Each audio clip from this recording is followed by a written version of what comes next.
Bien-aimés dans le Seigneur Jésus-Christ, avant de lancer la 4e vidéo, nous tenons à vous rappeler que dans 1 Pierre, chapitre 1, verset 19 à 20, il nous est indiqué que le Seigneur Jésus-Christ était prédestiné avant la fondation du monde à nous racheter pour Dieu son Père, et que cela s'est accompli à la fin du temps lors de sa venue sur la terre.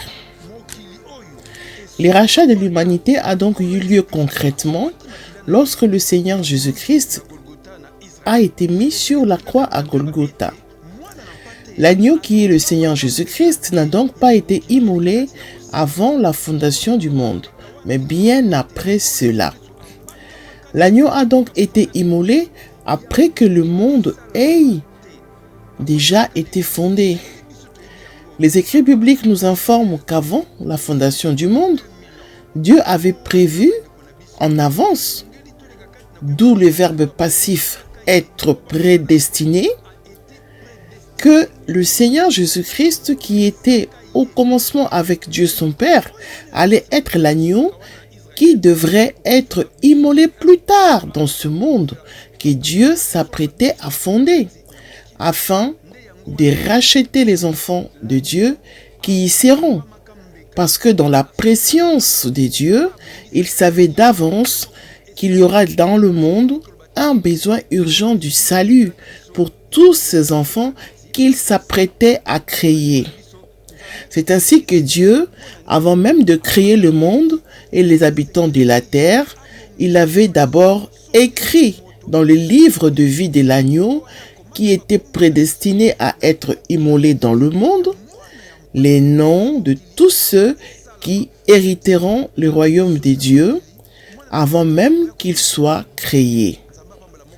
Merci et bon visionnage de la 4e vidéo.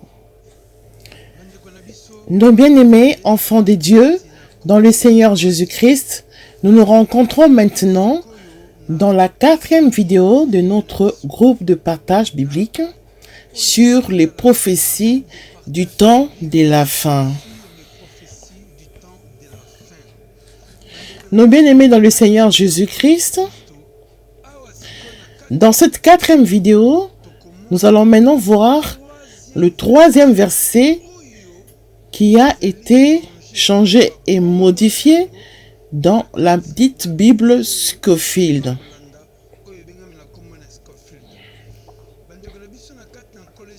Bien-aimés dans le Seigneur Jésus-Christ, prenons le livre de l'Apocalypse au chapitre 13, au verset 8. Sur vos écrans, vous observez la Bible Scofield. Nous allons la lire dans l'Apocalypse chapitre 13, au verset 8 de cette Bible dans laquelle il est écrit ceci. Et tous les habitants de la terre l'adoreront. Ceci veut dire que tous les habitants de la terre adoreront la bête.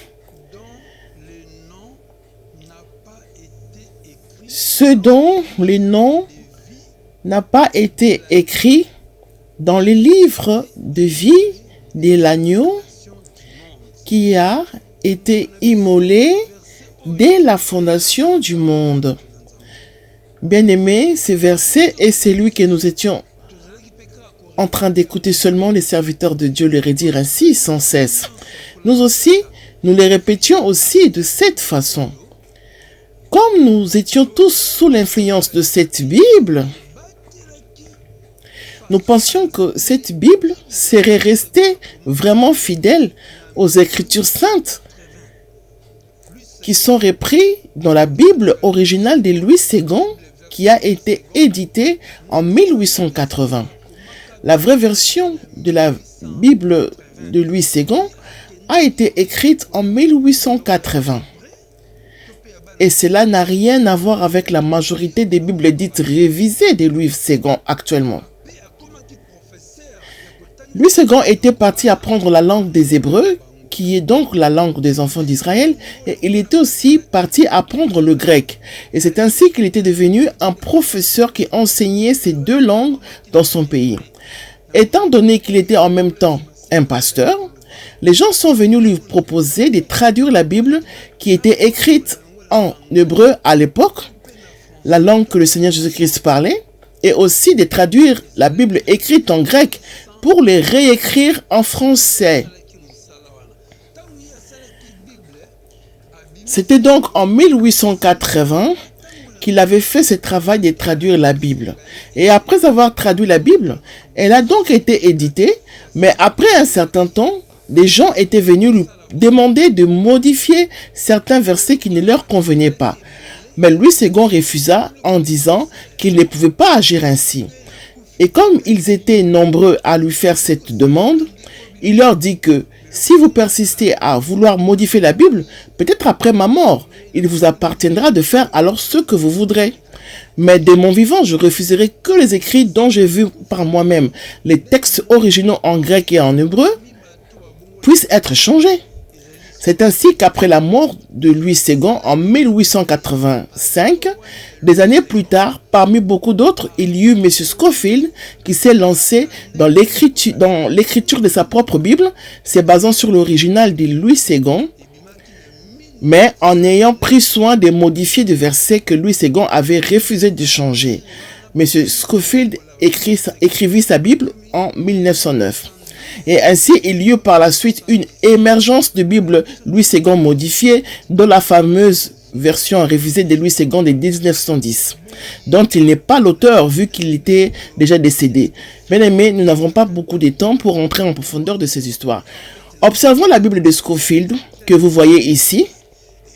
Regardez qu'il est écrit dans l'Apocalypse chapitre 13, verset 8, que et tous les habitants de la terre l'adoreront. Ceci veut dire que tous les habitants de la terre adoreront la bête, ceux dont les noms n'ont pas été écrits dans le livre de vie de l'agneau.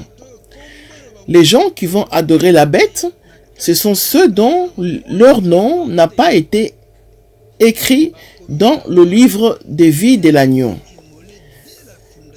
Il est écrit par la suite qui a été immolé dès la fondation du monde.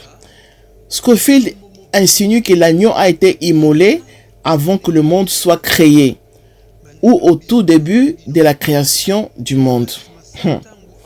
Bien-aimés, réfléchissez par vous-même. Le Seigneur Jésus-Christ, lorsqu'il était mort sur la croix, lui qui est l'agneau, cela s'était-il passé avant que le monde soit créé? Ou encore était-il mort au tout début de la création du monde? La réponse est non. N'est-ce pas que le Seigneur Jésus-Christ est mort en Israël? Il était mort en Israël. Et le monde existait déjà. Et beaucoup de temps s'était déjà écoulé après la fondation du monde, n'est-ce pas? Mais Scofield dit que ceux qui adoreront la bête sont ceux-là dont leur nom n'avait pas été écrit dans le livre de vie de l'agneau, qui aurait été immolé avant la fondation du monde. Bien-aimés, bien-aimés, si vous êtes réellement un enfant de Dieu, vous devrez savoir que ceci est un mensonge. Maintenant, nous allons prendre la vraie version de la Bible Louis II, qui est reprise de nos jours dans la Bible Ésaïe 55.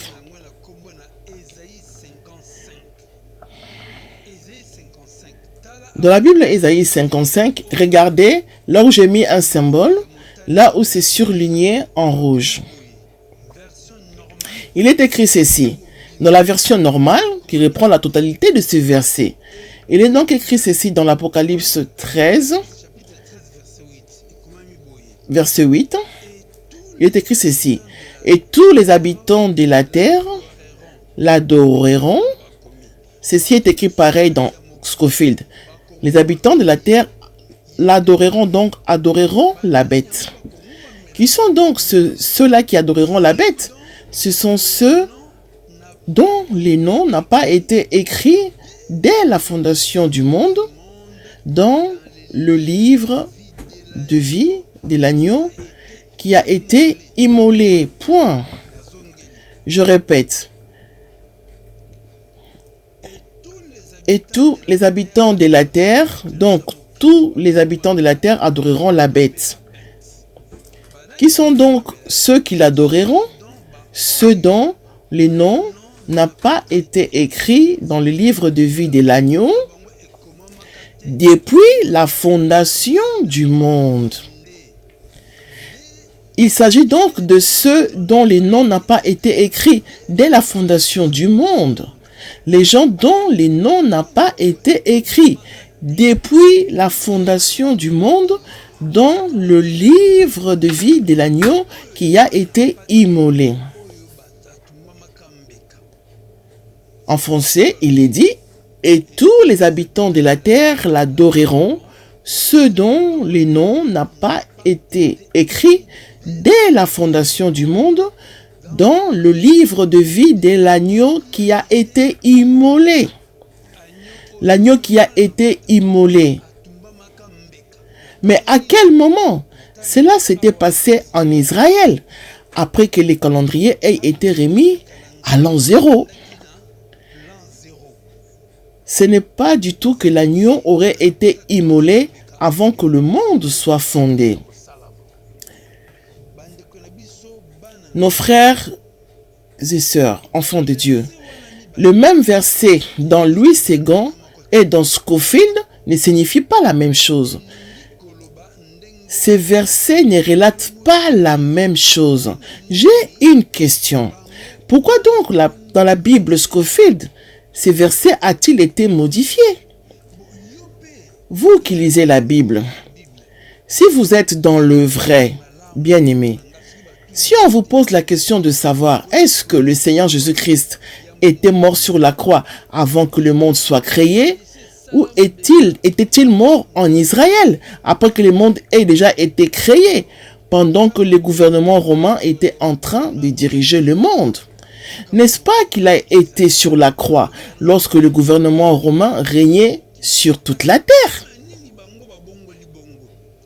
Mais pourquoi donc ils ont changé ainsi ces versets? Souvenez-vous encore de ce que nous avions dit dans le message de la première vidéo et dans celui de la deuxième vidéo. Nous vous avions dit que Scofield et ses amis sont des personnes qui ont fondé leur croyance sur la Trinité tels que eux-mêmes l'ont écrit dans la préface de leur Bible. Pour eux, il y aurait trois dieux, Dieu le Père, Dieu le Fils et Dieu le Saint-Esprit, alors que les choses ne sont pas comme cela. Or, les personnes qui prêchent ces genres de messages sont souvent des catholiques. Nous ne parlons pas ici des fidèles de l'Église catholique. Non, nous sommes en train de dire que ces prédications viennent des Romains, car ce sont eux qui adoraient beaucoup de faux dieux. C'est ainsi qu'ils ont transformé le christianisme et en ont fait un modèle qui est comme leur propre religion ayant plusieurs dieux. Étant donné que ce sont eux qui avaient crucifié le Seigneur Jésus-Christ, ils ont cherché un moyen de se dissimuler pour que nous ne puissions pas nous rappeler que ce sont eux qui avaient exécuté le Seigneur Jésus-Christ sur la croix. C'est comme si ils veulent dire, regardez, c'est Dieu lui-même qui avait déjà organisé tout cela. Les Romains ont été juste des instruments de la propre volonté de Dieu. Bien-aimés, c'est vraiment triste et douloureux, une telle contrefaçon. Ici, nous sommes à la fin de la 4e vidéo. Nous venons donc de voir le 3e verset qui a été modifié. Et maintenant, nous allons passer à la 5e vidéo dans laquelle nous verrons